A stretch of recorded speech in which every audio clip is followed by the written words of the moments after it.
नमस्कार, देशोन्नती संपादकीयमध्ये मी ऐश्वर्या शिंदे आपलं स्वागत करते। आपल्या वादग्रस्त वक्तव्यांसोबतच विधिमंडळाच्या सभागृहात मोबाईलवर रमी खेळण्याच्या आरोपामुळे अडचणीत आलेल्या कृषी मंत्री माणिकराव कोकाटे यांच्या संदर्भात कोणता निर्णय घ्यायचा याबाबत अजित पवार द्विधा मनस्थितीत असल्याचं दिसतंय। कोकाटेंनी मंगळवारी अजितदादांची भेट घेतली। या भेटीनंतर कोकाटेंवरील मंत्रिपद त्यागाचे संकट टळल्याचे बोलले जाते। खरे तर अजितदादांनी याआधी 2 वेळा कोकाटेंना त्यांच्या वादग्रस्त वक्तव्यावरून समज दिली होती। त्यानंतर या रमी प्रकरणामुळे कोकाटे पुन्हा एकदा विरोधकांच्या रडारवर आले। शिवाय सरकारचे भिकारी अशा शब्दात त्यांनी संभावना केल्यामुळे मुख्यमंत्री फडणवीस देखील त्यांच्यावर नाराज झाले। मुख्यमंत्र्यांनी कोकाटेंवर कारवाई करण्यासाठी अजितदादांवर दबाव आणल्याचं बोललं जातंय, परंतु अजितदादा अजूनही त्यासाठी तयार नसल्याचं दिसतंय।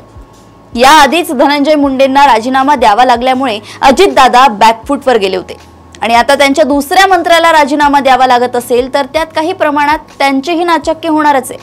शिवाय आरोप झालेले कोकाटे हे एकमेव मंत्री नाहीयेत। शिंदे गटाच्या संजय शिरसाट आणि योगेश कदम यांच्यावरील आरोप पाहता त्यांनाही राजीनामा देण्यास बाध्य करावे अशी अजितदादांची भूमिका असू शकते। शिंदे गटाचे मंत्री बाहेर पडत नसतील किंवा मुख्यमंत्री त्यांना बाहेर पडण्यास बाध्य करू शकत नसतील तर आपण तरी मुख्यमंत्र्यांच्या दबावापुढे का झुकावे असे अजितदादांना वाटत असेल तर त्यात आश्चर्य काहीच नाही। कोकाटेंचे वादग्रस्त वक्तव्य आणि रमी प्रकरण बाजूला ठेवल्यास एरवी मंत्री म्हणून त्यांची कामगिरी चांगली असल्याचे त्यांच्या खात्याच्या वरिष्ठ अधिकाऱ्यांनी दादांना सांगितलंय। मुख्यमंत्र्यांच्या 100 दिवसांच्या कालबद्ध कार्यक्रमातही कोकाटेंचे मंत्रालय पहिल्या 5 मंत्रालयांमध्ये होते।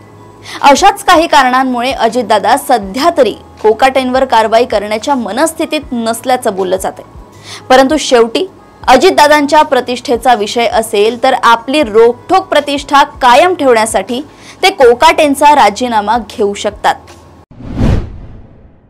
अशाच घडामोडी व अपडेट सोबत पुन्हा भेटूया देशोन्नती संपादकीयमध्ये। बघत रहा देशोन्नती। नमस्कार।